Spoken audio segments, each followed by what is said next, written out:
Bem-vindos ao canal Go True, um canal focado em casos reais e ficções perturbadoras.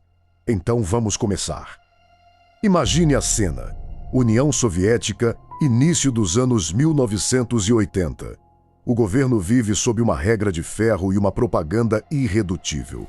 Para o Estado, criminosos em série não existem no comunismo. Eles dizem que isso é uma doença do Ocidente capitalista.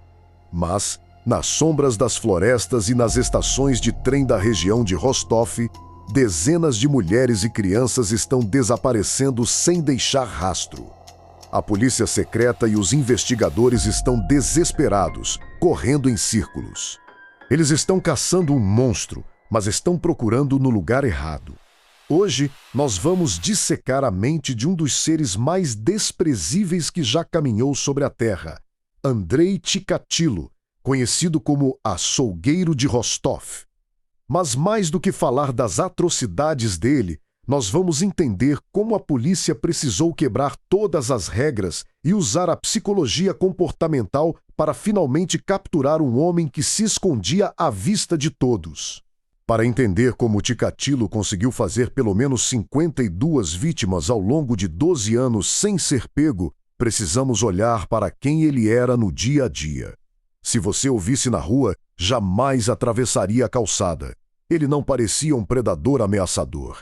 Ele era um homem de meia idade, curvado, de óculos fundo de garrafa, que andava sempre com uma pasta de couro velha debaixo do braço. Ele era casado, tinha filhos, era um membro leal do Partido Comunista e, pasmem, era um professor. Ele usava essa aparência inofensiva como sua maior arma.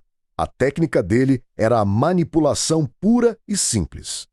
Nas estações de trem e rodoviárias, ele escolhia pessoas vulneráveis, fugitivos, crianças perdidas ou viajantes solitários.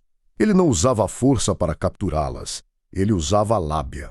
Oferecia um doce, um ingresso de cinema, uma caminhada para mostrar um atalho. Ele ganhava a confiança antes de dar o bote. O grande problema é que a polícia soviética não sabia como investigar esse tipo de predador. Eles prendiam suspeitos locais, pessoas com ficha criminal, criminosos comuns, mas ele nunca se encaixava no padrão. Eles chegaram a colher o sangue de Chikatilo em uma blitz de rotina, mas, por uma anomalia biológica raríssima, as amostras deixadas nas cenas dos crimes não batiam com o sangue das veias dele. Ele foi interrogado e solto. O monstro escorregou pelos dedos da justiça.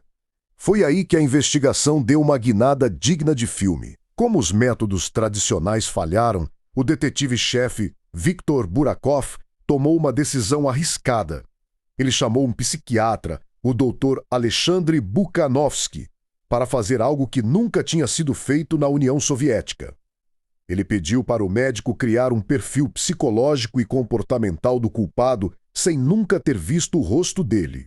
Galera, quem curte análise de comportamento e interrogatório policial, presta atenção nisso.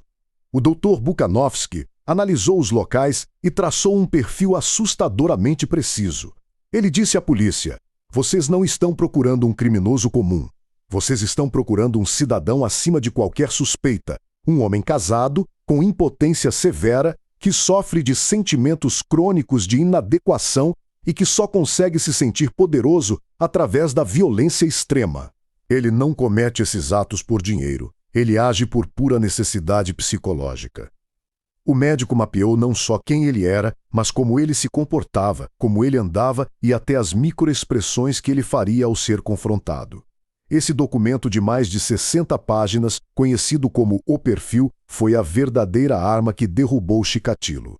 Em novembro de 1990, a polícia finalmente prendeu o criminoso de forma definitiva, flagrado saindo de uma floresta. Mas havia um problema gigantesco. Eles tinham o suspeito, mas não tinham uma confissão.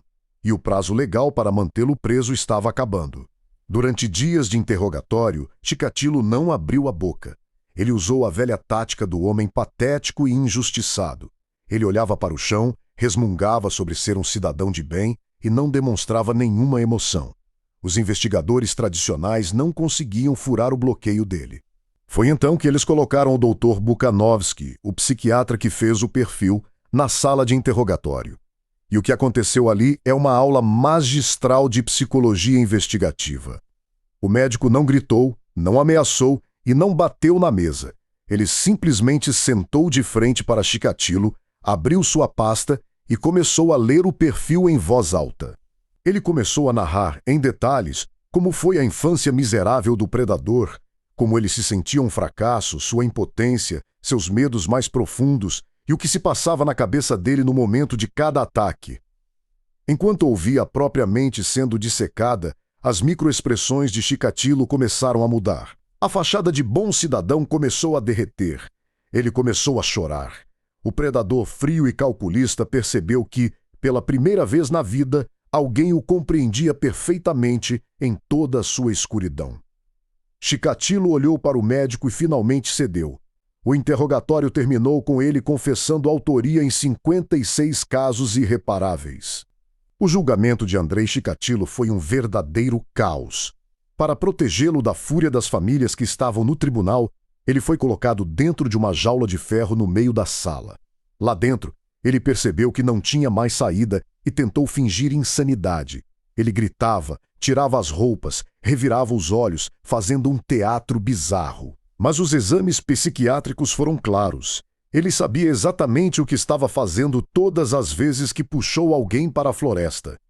Ele era plenamente responsável e consciente do sofrimento que causava. Ele recebeu a pena máxima da época. Em 14 de fevereiro de 1994, sua vida chegou ao fim em uma prisão em Moscou e o açougueiro de Rostov foi finalmente apagado da história. A história de Andrei Chikatilo é a prova brutal de que a escuridão mais profunda nem sempre tem cara de vilão de cinema. Muitas vezes, ela carrega uma pasta, usa óculos e trabalha na escola do bairro. Mas também é a prova de que a inteligência investigativa e o estudo do comportamento humano são essenciais para caçar aqueles que acham que podem enganar a todos. O que vocês acharam de como a psicologia foi usada para quebrar a mente dele no interrogatório? Vocês acham que o destino dele no tribunal foi o correto? Deixe a sua opinião aqui nos comentários. Não esquece de deixar o like, se inscrever no canal se gosta desse tipo de análise profunda e compartilhe o vídeo. Um abraço, cuidado em quem vocês confiam e até o próximo caso.